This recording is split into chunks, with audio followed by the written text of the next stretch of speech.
José Luis.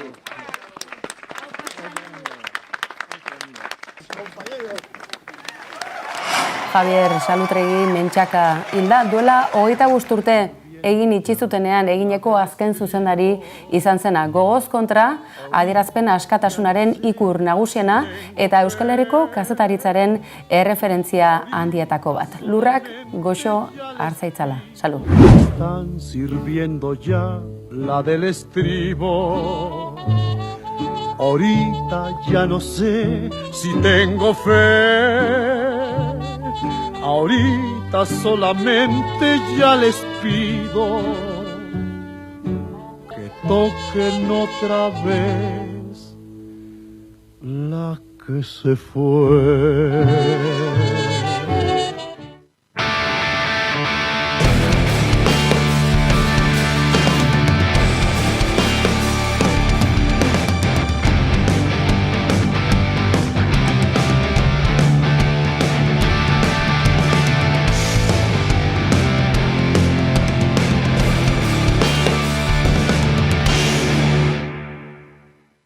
Están sirviendo ya la del estribo.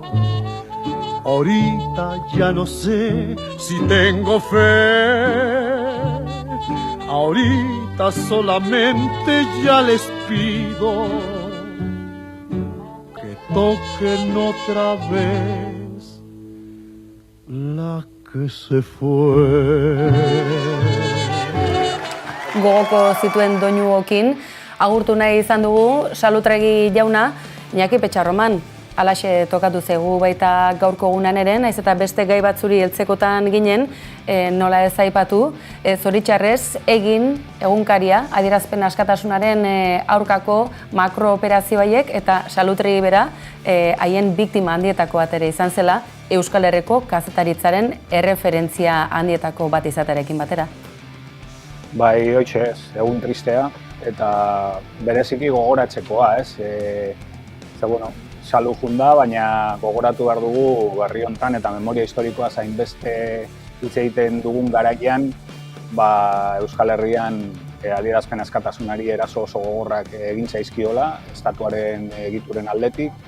Gogorrenetakoa eginek jasantzuena izan zen, egin egunkariak eta irratiak, eta tartean Javier Salutregiri tokatu zitzaion zuzendari moduan pasatzea 7 edo 8 urte, ez nago seguru espetxean, ez? Eta bueno, guztiz gaitzesgarria eta gogoratzekoa berriz ere, egun honetan.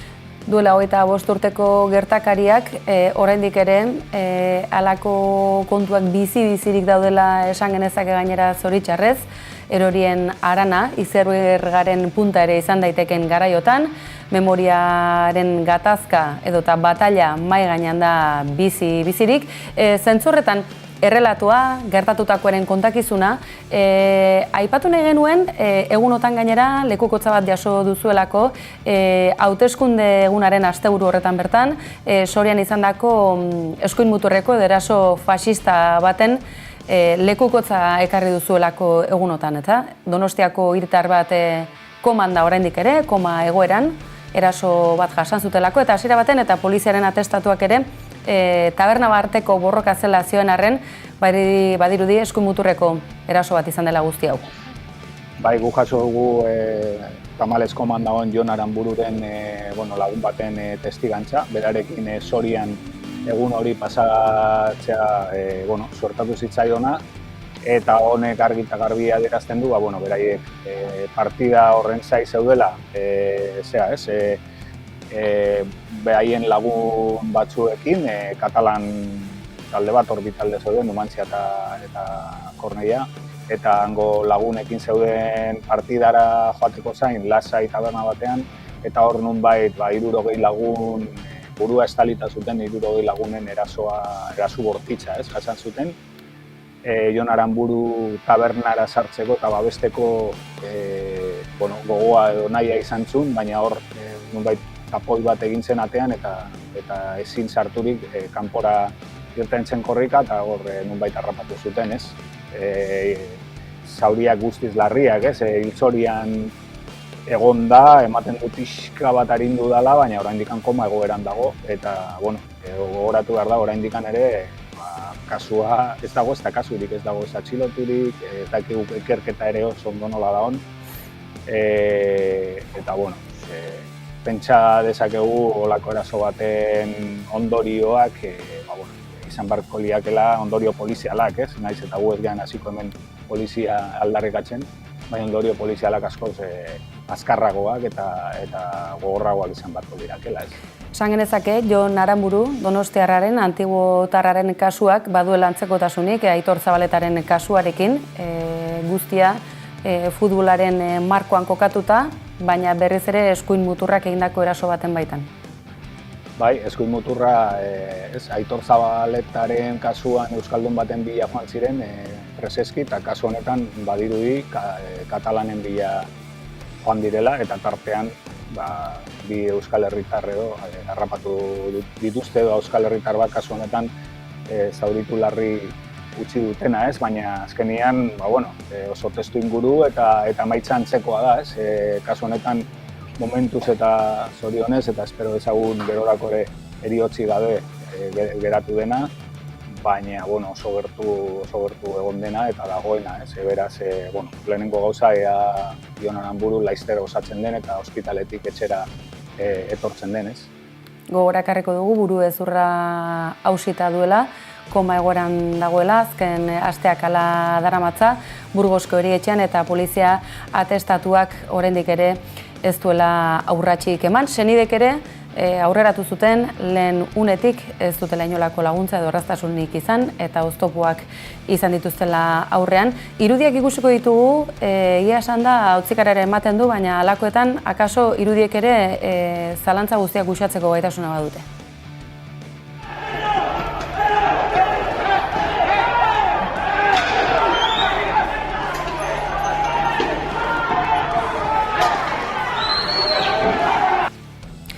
Tira, irudi gogorrak dira hauek, baina Iñaki, esan genezake kezkarako tartarik badagoela, egunotan, hedabide Espainiarra askotan entzun ditugu, bai iritzigileak, baita kazetari hainbat ohartarazten, uste baina oldarraldi handiagoa datorrela eskuinaren aldetik, eta horren adibide argia izan dugu azken orduotan, Valentzian esate baterako, Alderdi Popularrak eta Voxek bat egingo dutela.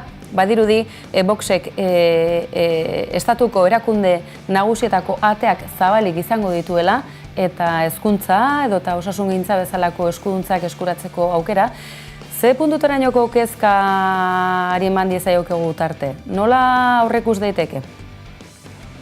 Kezka handia, baina baita ere historiari erreparatzen badiogu ere, pixka bat testu inguruan kokatzeko edo gogoratu behar dugu Vox Alderdi Popularretik tendako muturrera edo hondikan moturrerago joan den indar politiko badela, kasu honetan inongo lotxi gabe aldarrikatzen dituna hainbat gauza, besteak beste, hori ez, matxismoa, kasu honetan Valentziaren kasuan oso agerian geratu da, negoziazio burua izan du dena, indarkeria matxistaren gatik kondenatutako pertsona bat izan da, alegia.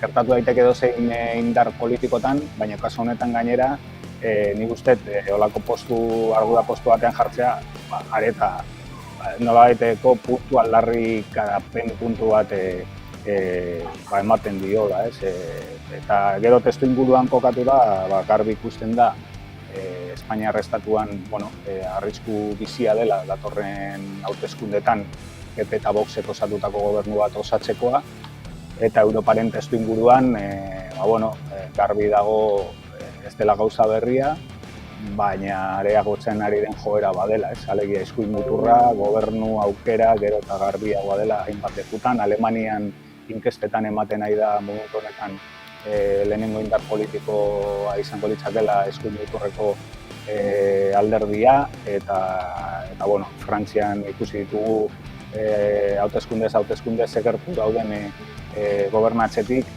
Frantziaren kasuan sistema presidentzialak berak galerazten du nola baite azkeneko urrats hori ematea, eta Espainiaren kasuan ematen duna da, azkenean label demokratikoa emango diona izango dela Partido Popularra, ze azkenean gobernu aukera bat bihurtzen denean, label demokratikoa jasotzen dugolako indar eskuin muturreko batek ez, eta hor, Italian momentu honetan ere halako badaka dago gobernuan, beraz, testu ingurua guztiz kezkatzekoa da, ez? Zentzu horretan aipatu duzu, Europan ere eta mundu mailan, badatorrela halako oldarraldi edo badagoela fasismoaren loraldi bat. Hori dena nola kokatu genezake esate baterako Euskal Herriaren ikuspuntutik? Ze ikusi dugu, Eusko Alderdi Jeltzaleak balizko akordioak izan ditzakela, batez ere Arabako gobernagarritasunari dagokionean, Arabako Errioxa, Gasteiz. Nola uler daiteke Hego Euskal Herritik, edo nola interpretatu daiteke, estatu mailan egon daiteken paktu eskuindar hori, hemen nola interpretatu daiteken? Galdera bada momentu honetan, nik erantzunik ez dauka, gaur entzun diogu EAJaren Kongresuko bozeramaileari esaten Feijori barragorri bat gainditu duela, baina ez dakigu horrekin zer esan nahi duen. Garbi dagoena da, eta iragarri dizkigutenak betetzen badira behintzat, hurrengo larun batean osatuko diren udal erakunde batzutan EAJak PSrekin batera jasoko duela PPren botoa, hain zuzen ere Bildu lehenengo indarri izan den Bildu alkatetzatik kentzeko, eta kasu horretan ez dut uste EAJak, EAJari asko inporta zaionik, PP Voxekin Valentzian edo Burgosen edo Eragoien edo beste hainbat lekutan hitzarmenak egitea kontuan eduki duela edo marra gorri bat dela, ez? Beraz, hori galdera hori duzete EAJak berak erantzun barko lukela. Garai batean Ajurianeko ituna indarrean zegoen garaian oso garbi zuten, ez? Herri batasuna ezin zela inongo erakundetan egon, eta hori paktatu zuten hainbat alderdik, ez? Gaur egun, gauza bera intziteken Voxekin, edo Voxekin tratuak dituzten alderdiekin, baina ez da egiten, ez? Eta areta gehiago hartzen du itxura, hemen paktuak egin ezin daitezken alderdiak direla EH Bildun daudenak, ez? Bai Araba Bizkaia Gipuzkoan eta bai Nafarroan, PSNren kasuan eta Sironekin adibidez ikusten den moduan, ez? Beraz, asko hitz egin beharko genuke, ez? Label demokratikoaren ze hori, ez? Kontu horretaz norte ematen duen zeren arabera eta zertarako, ez? Ikusteke beraz, asteburu honetan, ustez behintzat orduan osatuko dira, bai udal gobernuak, foru gobernuak, diotenez, oraindik ere uztailaren 23 ere gaindi dezakete, edo nola ere gobernu berri horien osaketen ondorenak. Ajuria Enea 5.0 hori baote den ala ez, ikusteke baita ere, deban esate baterako Podemosek berak Eusko Alderdi Jeltzaleari babesa eman eta Euskal Herria Bildurik kendu asmodiolako alkatetza, Araban ere bide beretik akaso. Tira, guztia momentuz ere zabalik, garbi dagoena da, itxura guztien arabera, Euskal Herria Bildu, gobernu edo udal gobernu berri horietatik kanpo, foru gobernu horietatik kanpo uzteko nahia dutela, momentuz behi PSNek, PSek, Eusko Alderdi Jeltzaleak eta itxuraz egin batean baita Podemosek berak ere. Iñaki Betxarroman, eskerrik asko, tarte hartzeatik gurean, beste behin ere, eta laster batean gurean ere nahi zaitugu berez ere. Ondo izan, eskerrik asko. Eskerrik asko zuei, aio.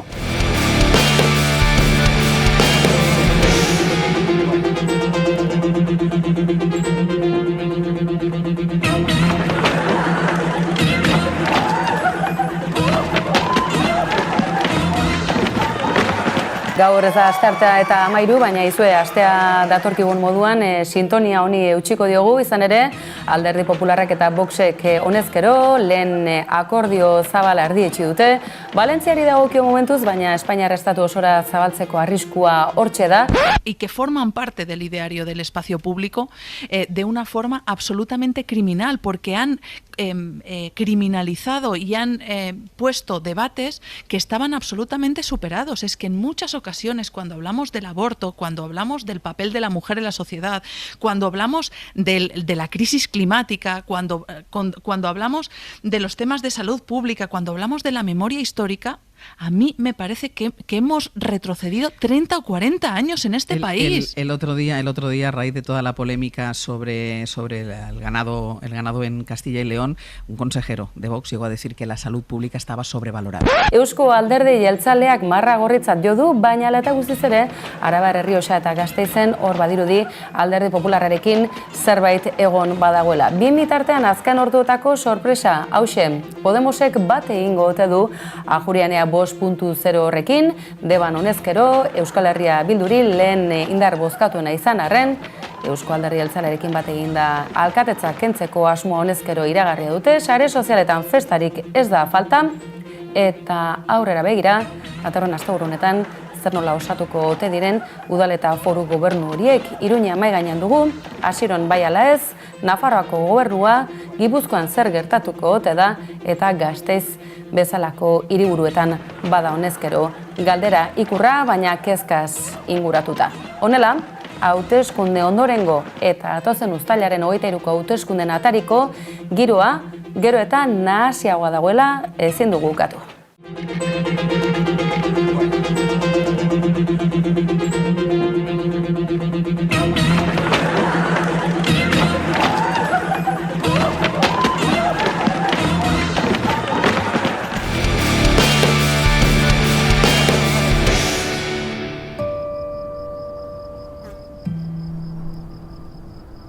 Proiektu honek duen politena niretzat ere, da hori, nik ez dakit hemendik 10 urtera ze hariko naizen Aristian, sikira hariko naizen.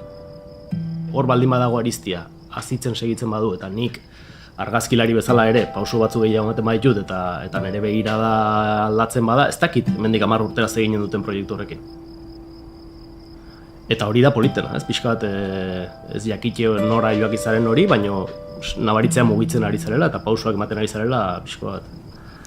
Itxu-itxuan, baino antzinera.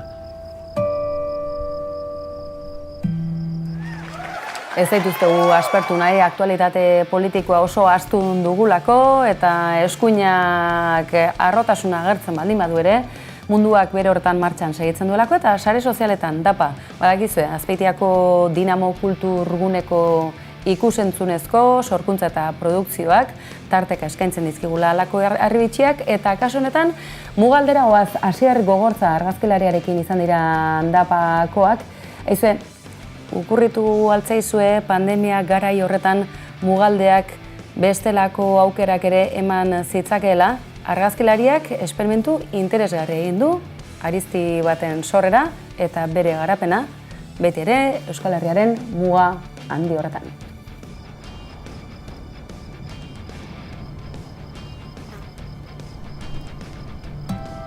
Lau ezkur hartzen badituzu egin duzu ariketa hori, ikastolan egin genuen bezala, ez? Hasi eta ez dakiz, arbol bat dago eta oparitu norbaitek.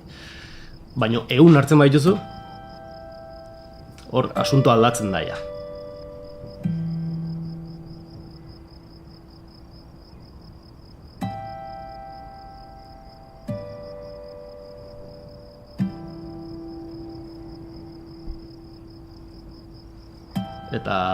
Eta dimensio horrek eramaten zaitu, bertze erabaki batzuk hartzera.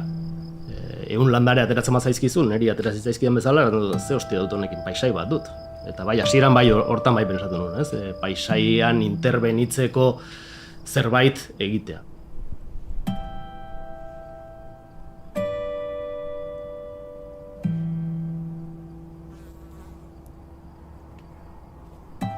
Denboraren kontzeptu hori nola hain elastikoa den, ez? Batzutan sensazioa dugu denbora egiten dela hostia, eta bertzetan pandemian adibidez egin zen mantxotu eta kamara geldoan bezala ibiltzen ginen, ez? Eta nik uste dut denei izan zela esperientzia kolektiboa, denbora gelditzaren esperientzia kolektiboa.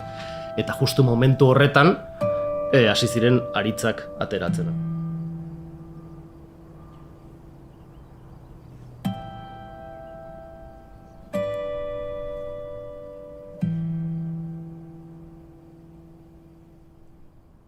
Baina, baizen agitze metaforikoa, ez? Nuen denbora, landareak nola zitzen ziren ikusteko, egoteko landaretxo egit, ez dakit, eta normalen eguneroko bizien ez dugu kontemplaziorako denbora hori, ez? Eta hor bai.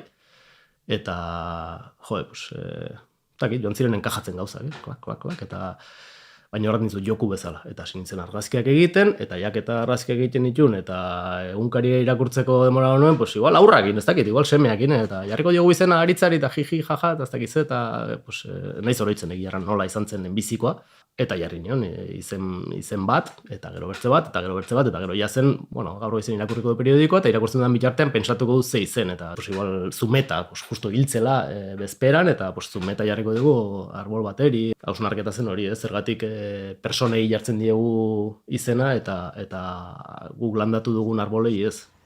Dakizunean arbola bizitu behar dela 5 aldiz gehiago.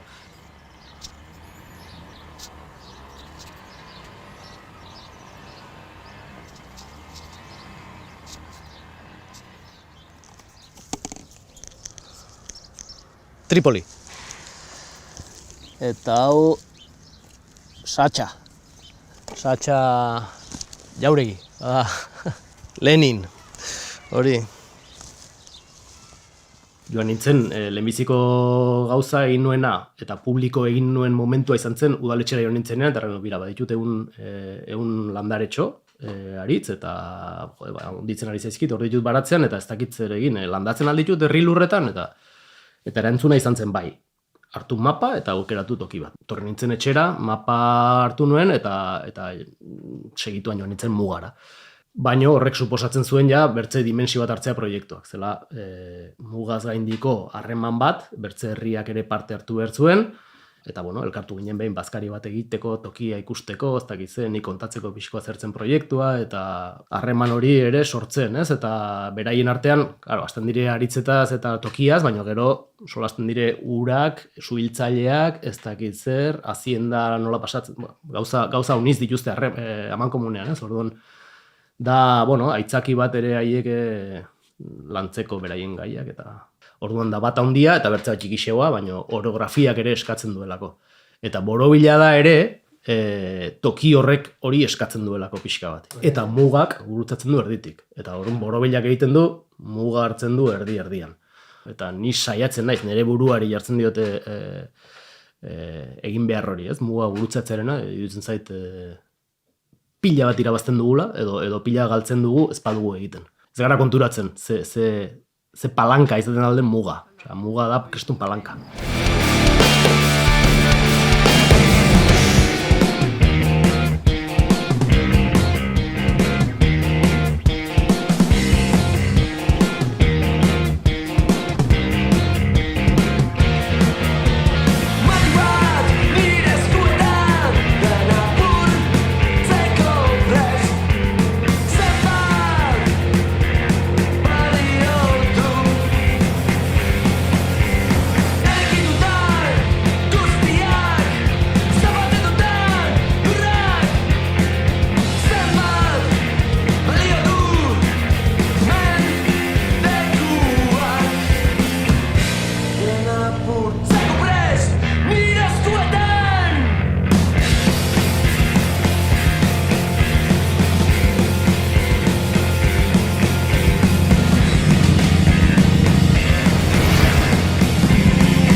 Rock doinuak ere bai, nola ez, Gasteizen laster hastekoa baita, ordu batzuk baina ez, 21 ez, azkena rock festivala hasteko. Aurten Iggy Pop, Lucinda Williams eta The Pretenders izango dira besteak beste, baina argi, inoiz baina emakume gehiago izango direlako Oholtza gainean, Arabako hiriburuan, baita Euskal Herrikoak ere.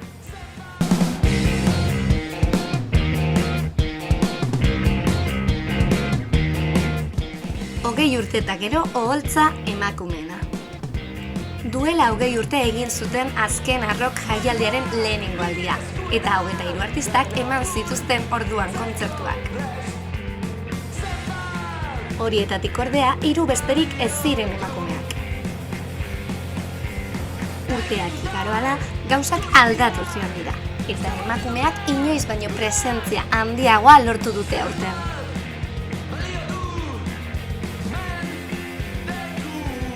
Lucinda Williamsek ez ezik, Lydia Lantz, Zeri Curry, Anna Popovic, Amanda Sayres eta Bones of Minervak ere beteko dituzte mendizabalako bazterrak rock melodiaz.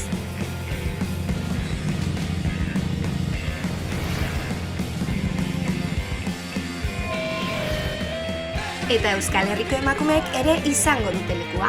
Pasadena eta Lier taldeek kontzertuak emango dituzte.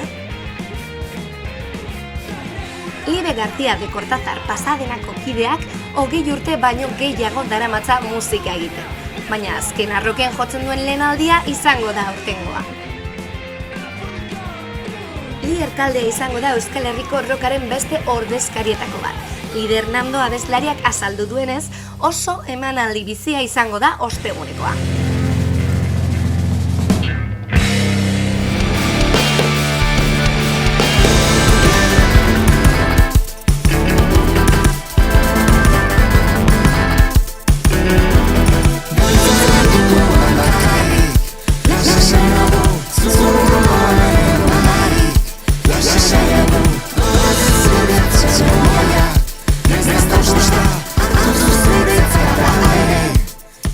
Musika zale gatoz gaur, akaso aktualitatea astunei ere egin zaigulako, baita kazetarioi ere, eta bukatzeko gaur aurrerapen bat baduzu, badakizue gaur egun diskoak argitaratu beharrean abestien aurrerapenak eta bideoklipak direla protagonista, eta oraingo honetan Iker Laurobaren azkena, baina Lide Hernandoren kolaborazioarekin, ke bomba du izena, eta besteak beste, Lide Hernando, ezaztu, bele musika edota Lier taldearekin aritu ostean, bakarkako bidean ari dela, eta biak batera, esandakoa, musika estilo berriak, soulari helduaz, Lauroba eta Liderekin utziko zaituztegu, gaurkoz besterik ez, baina ez. Aztu, egunero izango baituzu hemen, kolpez kolpe antenatik eta albistegi zerbitzu, azido, profesional, batzutan baliabide gutxiko, baina profesionaltasunez egindako hau, eta 24 orduz ez aztu, sare sozialetan aurkituko baituzuela, kolpez kolpen bertan, badakizue. Hortzen nahi zaituztegu baita biharkoan ere, gabon pasa, eskerrik asko. Aio, gabon. Antzara berreatzera nik egin nahi dut lo, soilik nahi dut lo, behar zaitut ore,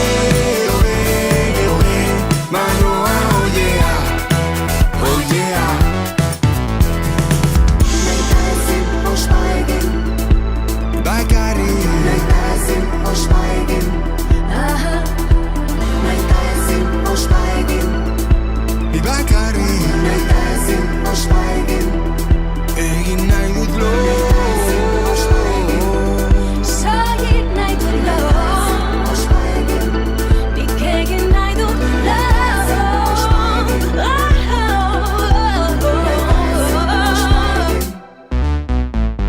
Lantzalekuan bakarrik, lasainago, zu ondoan egon barik, lasainago, gorde zuretzat sermoia, nezta kosta, hartu zure itzak da alde, egin ospa, lantzalekuan bakarrik, lasainago, zu ondoan egon barik, lasainago, gorde zuretzat sermoia, nezta kosta,